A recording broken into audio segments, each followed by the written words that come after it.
Ooh. 3 eggs. That's very exciting. Let me know what happens, Milo. Eyes on me. Eyes on me. Back.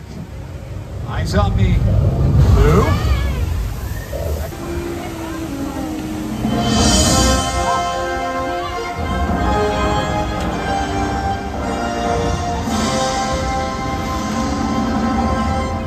Ladies and gentlemen, in the latter part of the Cretaceous period, dromaeosaurids ruled the land using their speed, agility, and vicious hunting techniques. Today, we invite the bravest among you to encounter the mightiest theropod of 75 million years ago, the Velociraptor. Good afternoon, ladies and gentlemen, and welcome to the Raptor Encounter. My name is Jed, and I'm a dinosaur handler here at Jurassic World. Now, this kind of training is an integral part of our Raptor program because it allows us to study how the dinosaurs respond in proximity to humans. Today, we're using our favorite Raptor, Blue, because of her extreme intelligence and empathy towards guests.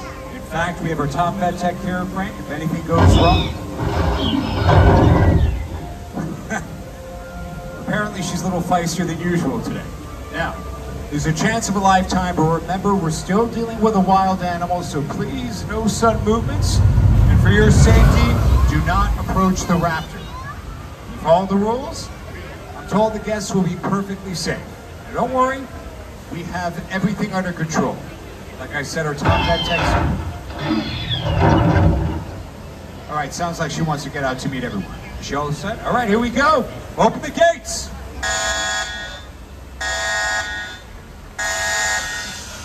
Eyes on me. Blue, oh. Eyes on me. Blue, hey. That's more like it. Okay. Calm down. Now we're moving. Good job, girl. Relax. Now, Blue exhibited some disobedience and aggression. However, she did respond to verbal commands mid-movement, so that's great.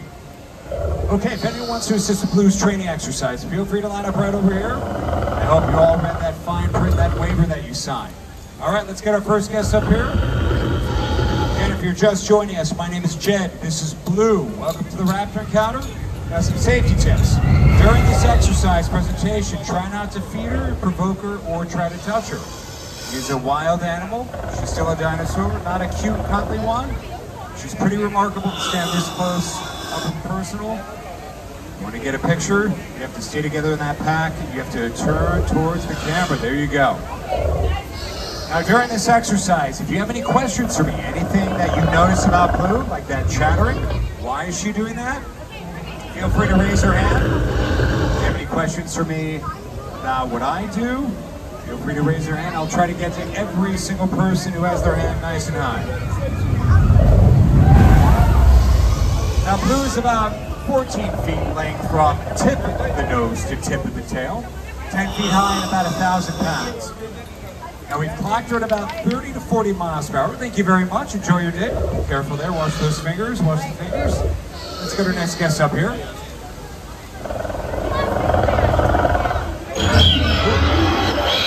Relax there, Blue. Are you all right? I like your hat there. That's an amphibian hat, which is interesting, because now that leads me to talk about DNA. You know what DNA is? What is DNA? That's okay. It is the building blocks of life. So we had to take amphibian DNA and put that into Blue, because we had to fill in those genetic gaps. Right, is this your sister? Your friend, okay. You look a little nervous. Are you all right? All right. I want you to hold your fist up nice and high. Both. Here we go. Now, we put imprinting on this dinosaur. The reason why we do that is to show her verbal and physical commands. And on the count of 3, you're going to say, speak, Blue, speak. Really, really powerful, right? Here we go. 1, 2, 3. You gotta go, speak, Blue, speak, with your hand. Speak, Blue, speak. 1, 2, 3. All right, that was pretty good. That was pretty good. How did you feel? All right, how did you feel? You're still wanting to give her commands there. Nice. All right, now you gotta face the camera. There you go. Now you notice Blue, you want to back up just a little bit, everybody? You want to back up? Now Blue is in a forward thrusting position. This is a good thing. That means when she feeds, her whole body and weight goes forward. That's what we want. Velociraptors, if they start moving horizontally, that means the tail, the structure of the raptor is not forming correctly, but she has ossified tendons, fused bones. That means her development has been great this past 3 years. I have raised Blue since she was a baby.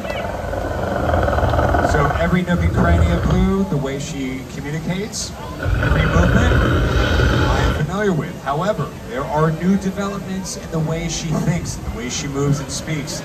That's the reason why we have her out here at the Raptor Encounter. You had a question, an observation. No, you're just observing, okay? Did you get the picture? All right, let's get the next photo up here. Folks, if you're just joining us, welcome to the Raptor Encounter. If you would like a photo with Blue, the line starts in the back.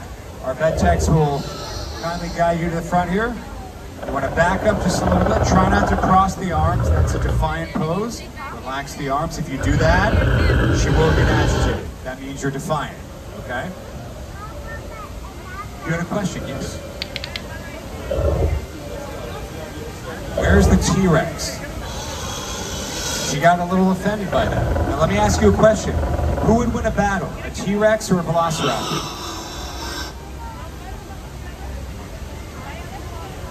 Well, that's a good answer. A pack of Velociraptors, that is true. But you think one Velociraptor could outrun a T-Rex? Who jumps, a T-Rex or Velociraptor? Who jumps? Blue. Who's smarter? Who has a small... Blue. T-Rexes have smaller brains, smaller hands. Yeah, look at the claws there. The ability to hold her down. Also, the Velociraptors hook into their prey with their 6-inch retractable claw. Yeah, that's okay. It's a match of wits here. We're just keeping up that dialogue, that conversation. All right, high five. Good job. All right, let's get the next photo up here. Hold it right there, Blue. That's right. I'm going to stand right here. Don't worry, she's not going to feed you. There. And you notice those beautiful 84 razor sharp teeth. The difference between, say, a Triceratops and a Velociraptor, Triceratops chews through the vegetation. A Velociraptor takes one bite and swallows that food whole. Now we feed Blue a healthy diet of chickens, cows, and goats. Oh, everybody, my fellow raptor handler, Dr. Josh Vetter, there, one of our leading paleontologists, expert on raptor teeth, cleans and power cleans our raptor here every single week. He does a great job. Watch those hands there. Watch those hands.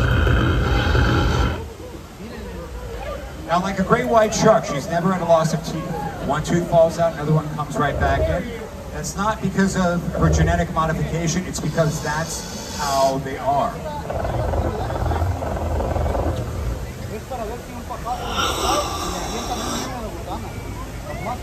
I see the dinosaur there. What kind of dinosaur do you have there?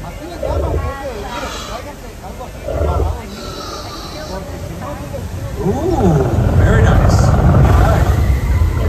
Got our next guest up here.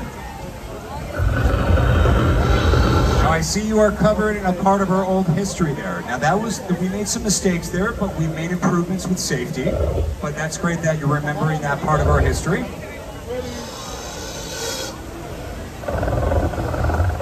That hissing that you hear, nothing to worry about. She's right now just testing out spatial parameters. Just observing, taking in new sights and sounds, because 75 million years ago, also these bubbles are probably getting her attention. Her olfactory sensors, her auditory senses, and her vision is pretty sharp.